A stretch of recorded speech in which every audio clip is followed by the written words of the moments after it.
एक गड्ढा 5 साल में भर जाएगा शौच करते करते। उसके बाद लिवर को ऐसा घुमाओ और दूसरा गड्ढा खोल लो। अरे दूसरे की क्या जरूरत है, इसी को साफ करवा दो ना, टट्टी।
तो आपको बता दें कि आज देश 71वां गणतंत्र दिवस मना रहा है। इस दिन न सिर्फ सांस्कृतिक धरोहर को ही दर्शाया गया, बल्कि वीर वीरांगनाओं ने अपने शौर्य का भी प्रदर्शन किया। और उसके साथ ही आपको बता दें कि जहां तोपों की सलामी ली गई। और आलोक जी, आज का ये गणतंत्र दिवस ये इसलिए भी खास है क्योंकि पिछले बीते, चाहे सियासत की दृष्टि से देखा जाए, अर्थव्यवस्था की दृष्टि से देखा जाए, राजनीति की दृष्टि से देखा जाए, हर एक दृष्टि में इजाफा जरूर हुआ है। भले चाहे वो नेगेटिव हुआ है पॉजिटिव, लेकिन इजाफा हुआ है। नहीं, आप श्रुति जी बिल्कुल ठीक कह रही है। जो भी ये 26 जनवरी है तो विशेष रूप से ये समर्पित होता है भारतीय की सैन्य शक्ति के प्रदर्शन के लिए, और ऐसा हर देश में होता है। आप चीन का भी देखिए गणतंत्र दिवस, आप देखती हैं Republic day of the China, तो वहाँ पे भी वो अपनी सैन्य शक्ति दिखाते हैं। यहाँ पे भी हमने दिखाई। हमारे पास DRDO है, हमारे पास इसरो है, इसरो ने बहुत अच्छे काम किए पिछले 1 साल के अंदर। और हमारे पास जो डिफेंस में हमारा जो इजाफा हुआ है, केवल आर्मी में ही नहीं कह सकते, हमारे जो एयरफोर्स में और नेवी में जो हम लोग के पास जो इजाफे हुए हैं, जो हमारे पास बड़े बड़े सबमरीन्स और जो हमारे पास एयरक्राफ्ट लैंडिंग तक के जो हैं विमान हमारे पास जो हैं, आपके पास विमान वाहक जो आपके पास पनडुब्बियाँ जो आपके पास जो आए हैं, इसके नाव, बड़ी बड़ी जो नाव हैं, इसके आप कह सकते हैं। तो इन सब चीज़ों से आप कह सकते हैं कि देश में तरक्की हुई है। तो आने वाले समय में ये दर्शाता है कि जो हमारी संस्कृति है, जो हमारी सभ्यता है, जिसकी एक झलक स्कूली बच्चों ने हम लोग को दिखाई है, तो ये सब चीज़ें दिखाती हैं कि देश प्रगति की ओर चल रहा है। और आज का दिन बहुत ही देखने के बाद एक दिल के अंदर, अपने दिमाग के अंदर एक पॉजिटिव फीलिंग आती है, एक विश्वास उमड़ता है, एक कॉन्फिडेंस लेवल बढ़ता है कि देश जो है सही हाथों में है और सही दिशा की ओर अग्रसर हो रहा है। तो कुल मिला के देखा जाए, आज का जो अवसर है वो केवल उसको जो है एंजॉय करने के लिए है, अपनी शक्तियों का प्रदर्शन करने के लिए है और उस पर खुश होने का है। आज के दिन कोई विशेष राजनीति नहीं करनी चाहिए, बल्कि कल्पना करनी चाहिए कि आगे आने वाली 26 जनवरी को हम इससे और सशक्त होकर ऊपर उठे, ताकि जो हमारे जो देशवासी हैं वो खुशी से रह सके और हमारी जो सरहदें हैं वो सुरक्षित रह सकें। बिल्कुल। और 1930 में वीरेंद्र जी जो सपना देखा गया था भारत को गणतंत्र कराने का, 26 जनवरी 1950 को संविधान लागू हुआ, भारत गणतंत्र हुआ। और एक छवि, जिस तरह आलोक जी ने कहा कि इस दिन राजनीतिकरण नहीं करनी चाहिए, उसकी एक छवि आज हमने राजपथ पे देखी, जब सारी सियासत की पार्टियां जो हैं, उन सारे बड़े दिग्गज चेहरे वो आए और जब भी राष्ट्रपति का आगमन हुआ, प्रधानमंत्री का आगमन हुआ, तो तालियों की गड़गड़ाहट से पूरा समा बनता हुआ नजर आया। श्रुति जी, जब देश हमारी पराधीनता की बेड़ियों में जकड़ी हुई माँ हर नौजवान के दिल में देश की आज़ादी थी। हर बहन अपने भाई से कहती थी राखी बांधने में कि देश की आज़ादी चाहिए। हर बूढ़ा बाप अपने नौजवान बेटे के लिए तत्पर करता था कि हमें देश की आज़ादी चाहिए। हर माँ अपने बेटे से आज़ादी की मांग करती थी। उस आज़ादी की कीमत तो कैसे हम जान सकते हैं? हम एक कल्पना ही कर सकते हैं कि जब मेरी भारत माता परतंत्र की बेड़ियों में जकड़ी हुई थी और हमारी ही ट्रेनों पर Indian and dark star not allowed लिखे जाते थे, आप मंथन करिए, आप सोचिए कि हमारा दिल कितना चित्कार मारता रहा होगा। और गांधी जी ने उस इंडियन रेलवे में जब जाने के प्रयास किया तो उनके साथ इंसल्ट और अभद्रता की गई। उस परतंत्रता की बेड़ियों की जकड़ी हुई भारत माता की जब हम कल्पना करते हैं आज आज़ादी के देश में, तो हमें गर्व होता है, गर्व की अनुभूति होती है। और ये 26 जनवरी है, सामरिक दृष्टिकोण से हम ये विश्व को बताना चाहते हैं कि हम सांस्कृतिक धरोहर ही नहीं, हमारी महिलाएं हर कोण पर, हर दिशाओं में, हर मोर्चे पर, महिला हो या पुरुष हो, सामरिक दृष्टिकोण से हम इक्वलिटी को करते हुए, अनेकता में एकता बिखेरते हुए, खुशियां और रंग बिखेरते हुए देश की आज़ादी को संभाल के रखेंगे ही नहीं, बल्कि जरूरत पड़ने पर हम आक्रमण करके उनके दांत खट्टे भी कर सकते हैं और डिफेंस के लिए हम जान दे सकते हैं और ले भी सकते हैं। ऐसे दृष्टिकोण से हम खुशियों से उल्लासित होते हुए देश को एक उत्तम संदेश जाता है और खुशियों का संदेश जाता है जब हम देश की 26 जनवरी के परेड ग्राउंड पर टीवियों के द्वारा प्रत्यक्ष रूप से देखते हैं। तो हम हर दृष्टिकोण से, सामरिक दृष्टिकोण से, आर्थिक दृष्टिकोण से, मानसिक दृष्टिकोण से सुदृढ़ और मजबूत होकर हम उल्लास और गरिमामय होकर स्वाभिमान के साथ कह सकते हैं हम भारतीय गणतंत्र के पोषक हैं और हम इसको संभाल के रखने में सक्षम हैं और विश्व को जरूरत पड़ने पर हम अपनी योगदान देने के लिए बिल्कुल तैयार हैं। बिल्कुल सही। और जिस तरह तस्वीर देख रहे हैं आप आलोक जी, प्रधानमंत्री नरेंद्र मोदी की जो वो पगड़ी है वो भी अलग नजारा देती है। 2014 से लेकर 2019 तक कभी गुलाबी पगड़ी, कभी बाथनी पगड़ी, कभी राजस्थानी पगड़ी और इस बार भी पगड़ी, और वो बहुत सारे लोगों को प्रेरित करती है। आज भी जो लोग यहाँ पर लोगों का जमावड़ा लगा हुआ है, आधे से ज्यादा आप देखें तो छोटे छोटे बच्चे पगड़ी बांध कर आते हैं, वो भी एक अलग ही संदेश है, उसमें अलग ही मजा है। जी, पगड़ी जो है एक सम्मान का विषय है कि आप एक सम्मानित व्यक्ति हैं और इस तरीके से जो है आप अपने आप सम्मान के साथ आज दुनिया जो है देख रही है। देश अमेरिका तक टकटकी लगाए है कि साउथ एशिया में अगर कोई देश है वो चाइना से अगर टक्कर ले सकता है तो वो भारत है। तो आज हमारी जो इकोनॉमी है, जो आर्थिक स्थिति, जो सैन्य शक्ति है, वो दुनिया में शुरू के जो है 5 लोगों के बीच में आती है। और जिस तरीके से हम लोग क्या बढ़ावा चल रहा है, जिस तरीके से हमारे पास यूथ है, हालांकि हमारी पॉपुलेशन ज़्यादा है, रिसोर्सेस लिमिटेड है और कई जगह हम लोग को कंप्रोमाइज़ करना पड़ता है, उतने फंड की आवश्यकता रहती है, उतना मिल नहीं पाता। उसके बावजूद भी जो हम लोग ने तरक्की की है, विशेषकर जो इंस्पिरेशंस का जो सोर्स है माननीय प्रधानमंत्री जी, विशेषकर बच्चों में आपने देखा बड़ा अच्छा क्रेज है। हर साल वो है अपनी सीमा, सुरक्षा सीमा को तोड़ के बच्चों से मिलने जाते हैं। एसपीजी वाले भी घबराते होंगे हर साल कि प्रधानमंत्री नरेंद्र मोदी क्यों ऐसा करते हैं। 15 दिल की धड़कनें बढ़ जाती होंगी। जी, उस समय उनकी सुरक्षा करना मुश्किल हो जाता है, चाहे वो 15 अगस्त का लाल किला के समय का हो, चाहे हम देख रहे हैं 26 जनवरी में जितने बच्चों के चेहरे पे जो चमक और खुशी दिखाई पड़ रही है और वो अपने फोटो लेना चाह रहे हैं और प्रधानमंत्री जी जो है उसमें घूम रहे हैं। जिस साहस से, जिस कॉन्फिडेंस से, जिस विश्वास से वो जो इस समय घूम रहे हैं, ये दर्शाता है कि ये जो विश्वास है वो देशवासियों का विश्वास है, वो भारत का विश्वास है, फ्यूचर्स में आने वाले भारत का विश्वास है कि भारत मजबूती के साथ जो है वो आगे चल रहा है, दुनिया में प्रगति की ओर चल रहा है। श्रुति जी, हम केवल आपको एक बात बताना चाहेंगे कि कोई भी सुपर पावर करने के लिए आपको एक्सपोर्ट करना जरूरी होता है। दुनिया में केवल 2 वस्तुएं होती हैं जिनका आंख बंद करके एक्सपोर्ट होता है, एक होता है तेल और एक होता है हथियार। तेल हम लोग के पास नहीं है, सबसे बड़ा आयात हम ही लोग करते हैं। तो कुल मिला के जो हमारे पास हथियार हैं और जिस तरीके से अब डिफेंस का जो हम लोग ने पब्लिक प्राइवेट जो कोहेरेंस बन रहा है, जिस हिसाब से अब हम लोग केवल प्लेन खरीदते नहीं हैं बल्कि हम उनसे ट्रांसफर ऑफ टेक्नोलॉजी करते हैं, कोई भी हथियार लेते हैं और उसका मैन्युफैक्चरिंग इंडिया में करते हैं। एक समय ऐसा आएगा कि जब हम सेल्फ सफिशिएंस हो जाएंगे, अपने लिए बनाने लगेंगे और जब एक्सेस होने लगेगा। दुनिया में कम से कम 200 मुल्क हैं, अगर आप 10, 15, 20 मुल्कों में भी अगर अपना आप हथियार को सप्लाई करने की स्थिति में आ जाएंगे तब भी आप जो है सुपर पावर की स्थिति में आ जाएंगे। तो श्रुति जी, ये जो सैन्य शक्तियां जो दिखाई जा रही हैं ये साफ परिचय है। इसीलिए आपने देखा होगा कि हर एक चीज के पीछे कोई ना कोई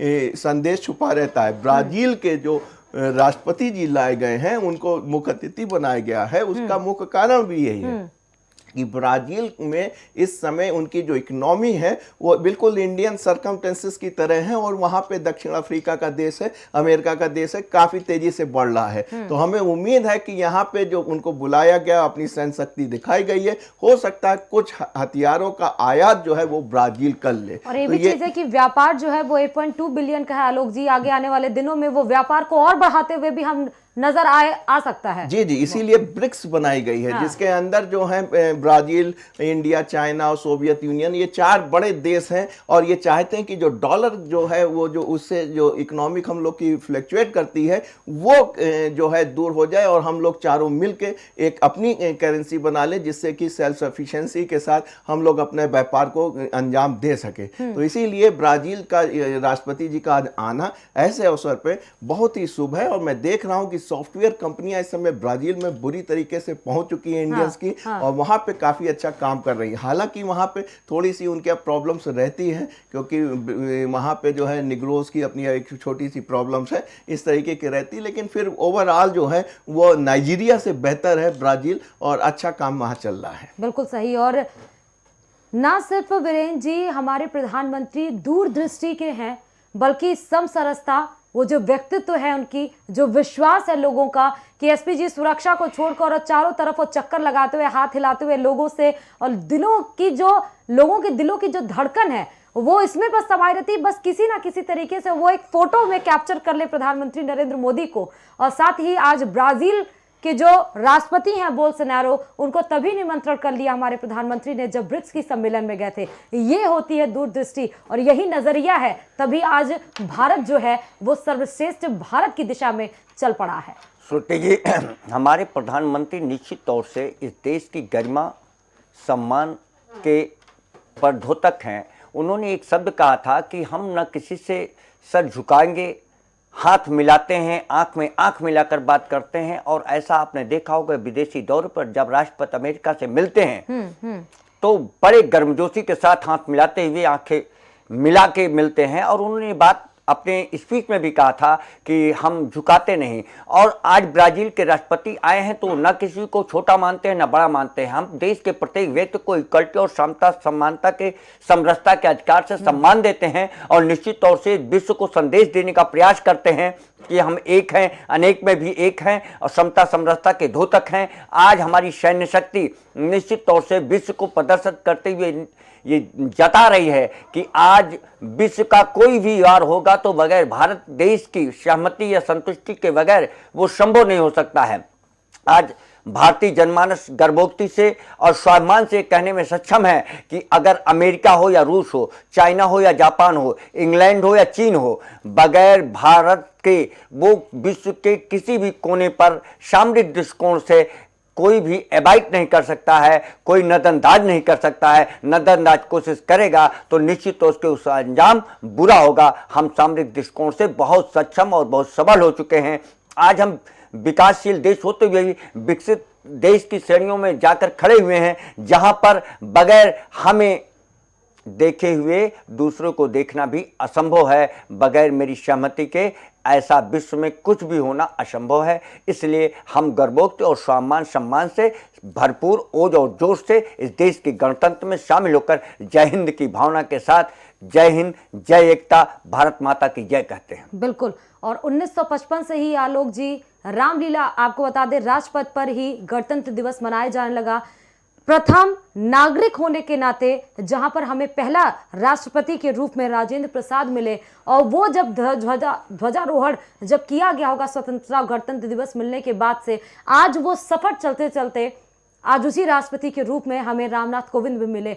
21 तोपों की सलामी जब वो दी जाती है राष्ट्रपति को, तो वो गौरव की जो क्षण होता है उसके लिए शब्द भी कम पड़ जाते हैं उस समय। तो जी श्रुति जी बिल्कुल ठीक कह रही है। जिस पे परेड निकलती है वो राजपथ कहलाता है। ये 8 किलोमीटर लंबा रास्ता है, जिसको हमारे जो सैन्य है और जो हमारे स्कूली बच्चे हैं, और आपने देखा था कि 16 राज्यों से जो 20 झांकियां आई थी वो इसको तय करती हैं। तो 8 किलोमीटर एक लंबा रास्ता है जिसको आप राजपथ कह सकते हैं। विजय चौक से आरंभ होकर राजपथ तक जाता है, जहाँ पे ये हमारी झांकियाँ हमेशा की तरह निकलती चली आ रही है, चाहे वो राजेंद्र प्रसाद जी हों पहले हमारे राष्ट्रपति, चाहे वो आज के वर्तमान हो, निर्विरोध हमेशा की तरह बिल्कुल सही समय पे बिल्कुल सही टाइमिंग के साथ ये निकलता आता है।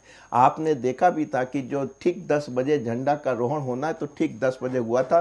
52 सेकंड का हमारा राष्ट्रीय गान था, वो हमारा राष्ट्रीय गान हुआ और उसी दौरान जो है 21 तोपों की सलामी दी जाती है। तो उसी समय राष्ट्रीय गान खत्म होते होते ही आपकी जो है तोपों की सलामी पूरी हो गई थी। तो कुल मिला के जो ये टाइमिंग का जो ये कोहेरेंस जो दिखाया जाता है, इससे बिल्कुल हमारी क्षमताओं का, हमारी विश्वास का, देश के विश्वास का जो परिलक्षण होता है, परिलक्षित होती है, वो छवि जो है वो पूरे विश्व को देता है। आज देखिएगा विश्व का पूरा मीडिया लगा होगा, चाहे वो यूएस का वाशिंगटन पोस्ट आपको देखने को मिल जाएगा, लंदन का बीबीसी लंदन की भी आज आप शाम को रिपोर्ट देख लेंगी। तो पूरे विश्व का जो है इसमें आपको देखने को मिलता है। साथ में इसलिए भी रहता है, चाइना और रशिया वाले भी देख रहे होंगे कि आज भारत ने क्या क्या सैन्य क्षमताओं में क्या क्या तरक्की कर ली है। तो कुल मिला के जो ये एक झांकी है वो दर्शाती है कि हमारी क्षमताएं कितनी बढ़ गई हैं, हमारी विश्वास कितना है देश के अंदर, हमारे पास जो है कितना जो है मॉडल ऑफ हैप्पीनेस है, जो इंडेक्स ऑफ हैप्पीनेस है, वो कितना बढ़ता हुआ दर्शाता हुआ आपको दिखाई पड़ रहा है। बिल्कुल।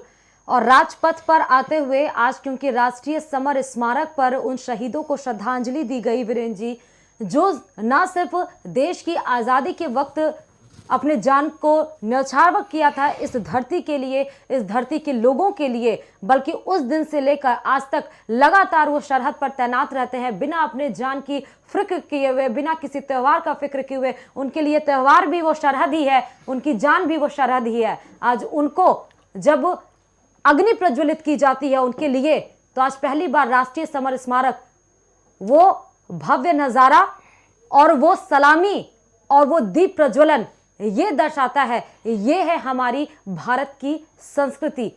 श्रुति जी, देश की सीमा में आज हम भारतीय गणतंत्र को झंडे फहराकर देश की सलामी राष्ट्रपति जी को दे रहे हैं। निश्चित तौर से ये तभी संभव है जब देश की सरहदों पर खड़ा हुआ नौजवान हमारी देश की रक्षा करता है। अगर वो अपनी बहन से राखी बांधता है तो वो ये वचन देता है कि माँ भारत माता की मैं रक्षा करूंगा। अपनी पत्नी और प्रेयसी के रूप में भी वो वचन देता है कि हमारा परम धर्म भारत की रक्षा करना होता है। अपने पिता को भी ये वचन देता है कि भारत माँ की रक्षा करना है। और उन नौजवानों को हम बारंबार सलाम करते हैं जो देश की रक्षा के लिए खड़े हैं। अगर आज ये संभव है, श्रुति जी, मैं कहना चाहता हूं कि शिशु ऋतु में बढ़ती ठंड के मौके में कपकपाती हुई हाड़ कपा देने वाली ठंडी, जब देश के नौजवानों के बर्फीले रेगिस्तानों में लैस हथियारों से खड़े होकर देश की सीमा की सुरक्षा करने के लिए खड़े होते हैं और नापाक इरादों को गोलियों से भून देने की ताकत रखते हैं, तो निश्चित तौर से उन नौजवानों की हिम्मत और अफजाई है जिससे हम देश में सुरक्षित हैं। और कड़कड़ाती ठंड के बाद आप जब गर्मी आती है तो रेगिस्तानी राजस्थान में आप देखिए जो गर्मी होती है वो निश्चित तौर से इतनी भीषण होती है कि संभवतः नौजवान अगर आत्मबल, देश का आत्मबल ना होता तो निश्चित तौर से सैन्य की रक्षा करने में नाकाम होते हैं। दोनों पैनलिस्टों का चर्चा करने के लिए बहुत बहुत शुक्रिया। तो आपको बता दें कि गणतंत्र दिवस इसलिए भी बहुत महत्वपूर्ण है, जहां हमने संस्कृति की धरोहर से जो पिरोआ हुआ है भारत एक तरफ, उसकी झलक दिखाई, तो वहीं हमारे सेना के शौर्य को, पराक्रम को भी हम दिखाते हुए नजर आए। 71वें गणतंत्र दिवस से के लिए पूरे देशवासियों को एक बार फिर से इंडिया वॉच की तरफ से हार्दिक शुभकामनाएं।